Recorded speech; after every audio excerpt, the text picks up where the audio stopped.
விவாகரத்து கோரி ஜிவி பிரகாஷ் மற்றும் சைந்தவி 2 பேருமே ஒரே காரில் வந்து சென்ற வீடியோ இப்போ வைரல் ஆகிட்டு இருக்கு. நடிகரும் இசையமைப்பாளருமான ஜிவி பிரகாஷும் சைந்தவியும் கடந்த ஆண்டு தாங்கள் பிரிவதா அறிவிப்பு வெளியிட்டிருந்தாங்க. இதை தொடர்ந்து 2 பேருமே பரஸ்பரம் பிரிவதா விவாகரத்து கோரி சென்னை குடும்ப நல நீதிமன்றத்தில் மனு தாக்கல் செஞ்சாங்க. தமிழ் சினிமாவில் இசையமைப்பாளர் நடிகராகவும் வலம் வரக்கூடியவர் ஜிவி பிரகாஷ்.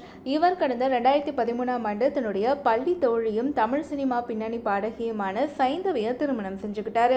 ஜிவி பிரகாஷ் சைந்தவி தம்பதிக்கு அன்வி அப்படிங்கிற மகள் இருக்காங்க. கடந்த 12 வருடங்களா ஒன்றாயிருந்த 2 பேருமே தங்களுடைய குடும்பத்தாருக்கு இடையில் எழுந்த பிரச்சனையால ஏற்கனவே சில ஆண்டுகள் பிரிந்து வாழ்ந்து வருவதா தெரியுது.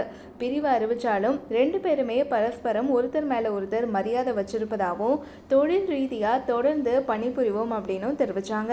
சமீபத்தில் கூட ஜிவி பிரகாஷ் நடத்திய இசை நிகழ்ச்சியில சைந்தவி கலந்துகிட்டு பாடிய வீடியோ கிளிப்பிங்ஸ் வைரலானது நினைவிருக்கலாம்.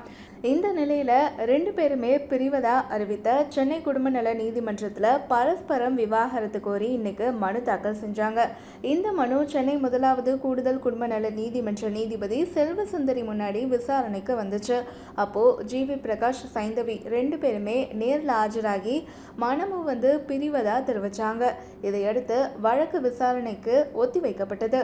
பின்பு 2 பேருமே ஒரே கார்ல புறப்பட்டு சென்ற காணொளி தான் இப்போ ரசிகர்கள் மத்தியில பேசு பொருள் ஆகியிருக்கு.